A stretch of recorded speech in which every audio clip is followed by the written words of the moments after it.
our TOK book, we came across something because, our knowledge issue and the situation in general really deals with the idea of ethics. So we looked at Kant's approach to ethics. He argued that the way to decide if something is your duty is to see whether or not you can consistently generalize it. That's like meaning to say, you have to ask yourself what would happen if everybody did it. For example, like when I stuck up for what I believed on Twitter, it would be my duty if I could say that everybody should do that. But it could also be like, since those people who are tweeting that, if that is their, like, it's their duty to do that, express how they feel, would it be okay for everyone to do that? Could you generalize it to everybody? And the reason Kant attached importance to this idea was because he was aware that people use excuses to justify their own behavior that they would not find acceptable if it came from someone else. For example, if I, attacked those people or put in my beliefs just because I didn't like them, or did I do it because I feel so strongly about the issue? So some criticisms with this approach would be that it leads to moral absolutism, which that is the belief that moral principles should be followed no matter what the context. So, for example, say you're in a building and somebody says that there's a person looking to kill somebody else, and that person is in your room and they go and hide. So then the killer, or whatever you'd like to call him or her, comes into the room. So they ask where the person is. So according to the Kant's approach, you wouldn't want to lie. So you tell them, oh, they hid in the cupboard. But then that person's going to die. So in that way, in that context, it would be more helpful to lie so that you would save somebody's life. That's like a moral principle. This leads to the worship rule, which is blindly following a moral rule without regard to a consequence. And then we should try to be sensitive to the details of a situation and judge whether it is appropriate to make an exception or not. So at this point, you can see that I feel very personally invested in this real life situation because I actually experienced it and it's very personal to me. And it gets me very fired up, like a lot of things, but it really did because I did not feel like that was an appropriate thing to be doing. Why do you think? How do you feel about this? I feel like, it's Twitter, it's a social network. They can post what they want. They're not making you read it. And if you don't want to look at it, you don't have to. But I feel like if you look at the audience of Twitter, you're tweeting out to all of your followers. It's not like you're tweeting to a specific person or you're direct messaging them. For example, even if this was on Facebook, if those two people were messaging about it, I feel like it would be different. Because if they were putting it out as a status, then that's for everyone to see. And when you friend someone or you follow someone, you should be aware that you're putting it out there for all those people and they should be able to criticize you. It's a good point, but again, there aren't any obligations that you would have to look at it. I'm not forcing you to. I guess it's just tricky because where do you draw the line? Who is the audience? It's not very definite in social media. That's why there's such a tricky situation.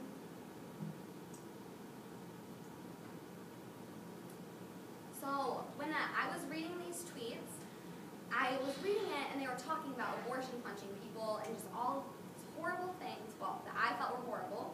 And I came across in my book, if people have strong emotions, it can lead them to make poor decisions and act irrationally. So if you look at our situation, it's like they felt so strongly that if Obama lost the election, then people would have to take these serious actions. And maybe if they misspoke because they were just so fired up and concerned. Oh, and by the way, I'm representing the other part of this. Yeah, she's representing a little debate, yeah. So not to get confused. But in this conversation, it was meant to be funny. Because we're obviously not going to go and kill babies if he lost the election. But still, that's a very harsh thing to say because everyone has a different interpretation. For example, if you look at the image theory, the meaning of the word is the mental image it stands for you. So when I saw abortion, the image that came to my mind was just something so grotesque and so bothersome that it really bothered me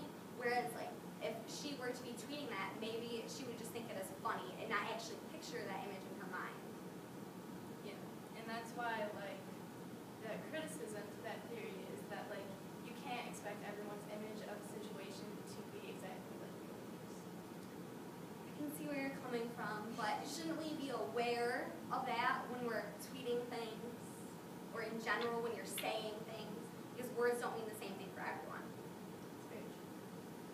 So we need to understand what a sentence means before we can decide whether it is true or false. So when you're looking at what those people tweeted, if I misinterpreted it, I couldn't really decide if it was true, if they were actually going to do that, or if they were just joking.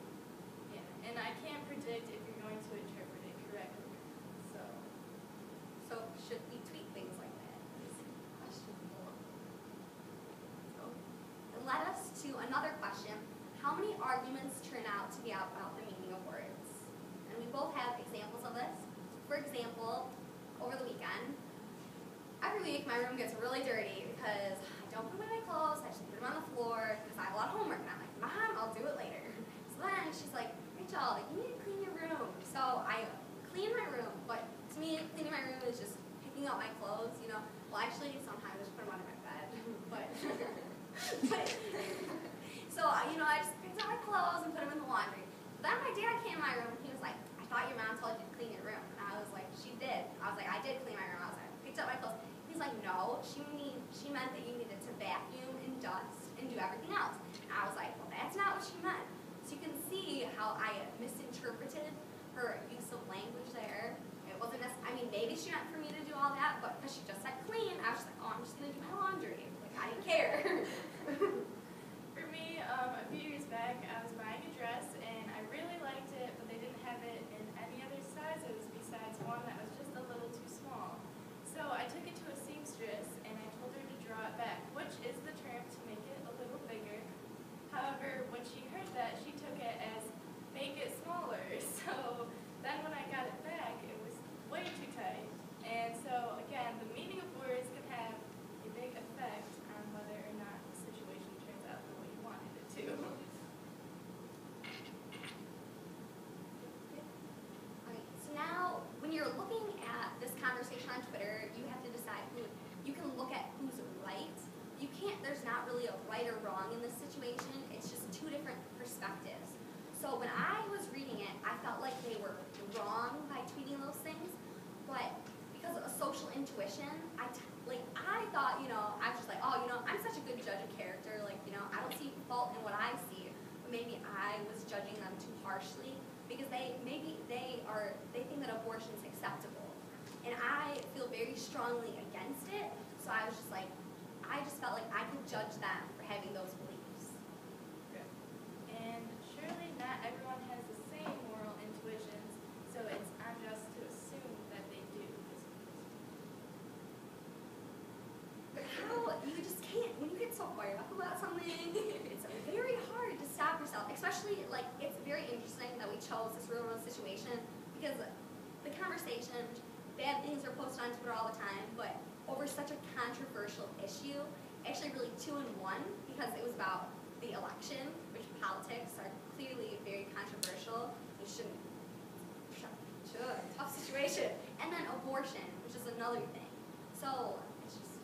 And this is expressed on a lot of social networking, and I personally got away from social networking. Like, I deleted my Facebook and Twitter for this reason, because I did not like the drama or any of that stuff. Not that I was really involved in it, because I didn't want to, like, comment on it, because I felt that I would be put in an awkward situation like Rachel was. So, again, that goes back to our real life situation.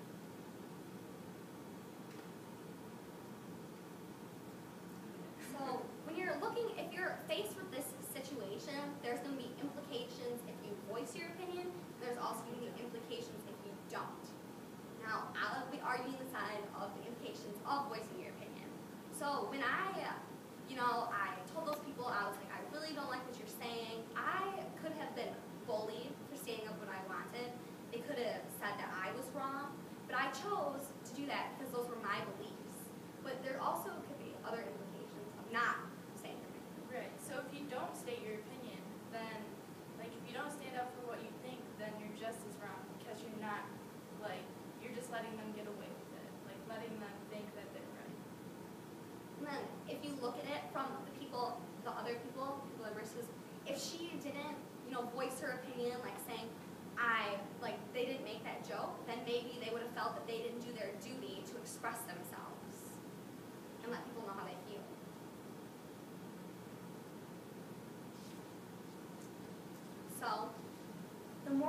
value of an action is determined by the motive for which it is done rather than the consequences to follow it. So to explain that, when I was commenting back those people, I wasn't seeking reward or anything. I was doing it because I personally felt that way.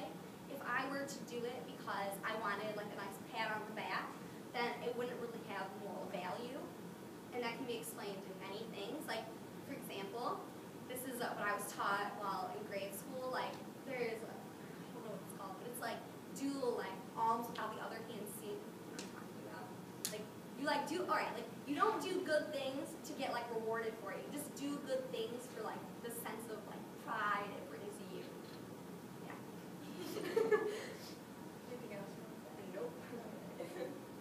Alright, so the lack of foundations argument states that there does not seem to be an independent moral reality against which we can test our values to see if they are true or false. Which, if you look at it, there really isn't, because you can't just say that one set of morals is correct, because depending on like your life, your situation, anything around you, it can affect how you base your morals off of.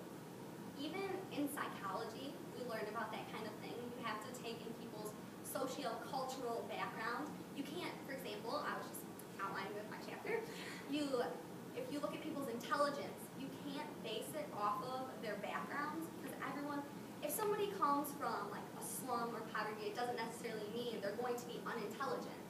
If someone from that situation could be just as intelligent as someone who is a billionaire, you just can't base it off those things.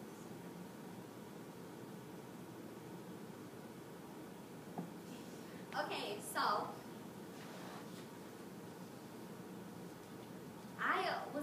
I've been in a situation.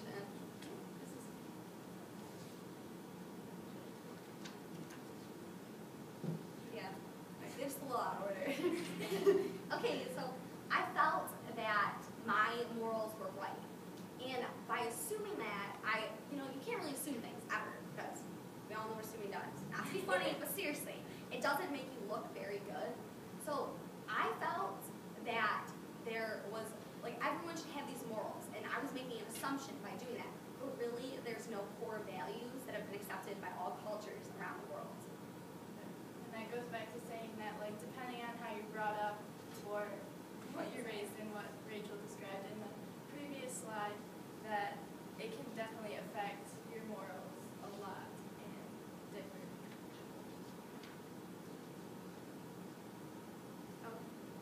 How important is consistency in moral reasoning?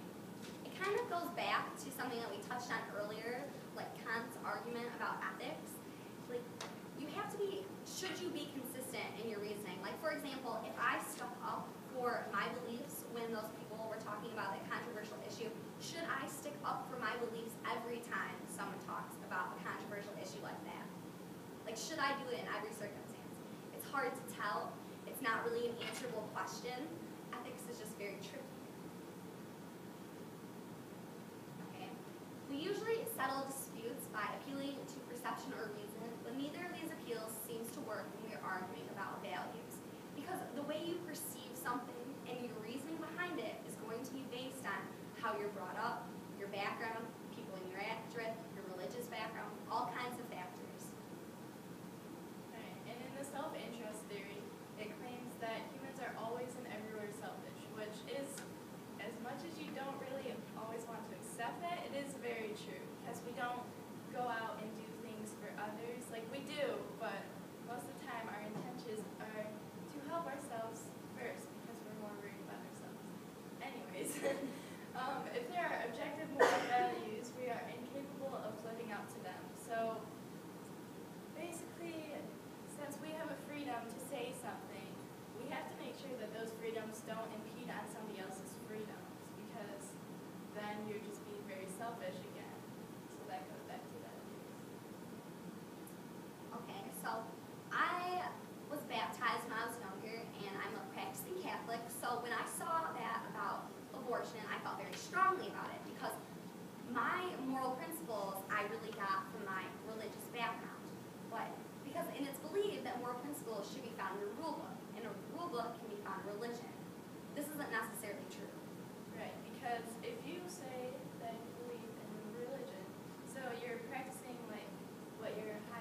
But if you're such a devout Catholic, a devout Christian, a devout Lutheran, you really are just like very devout in your beliefs and are totally believe that, then you're going to practice what you believe. You're not going to sway from it at all. But it depends how strong you believe that. And you also have to look out, because you're on a social networking site, which is around the world, so you have millions of different beliefs and people who don't believe in God or anything like that.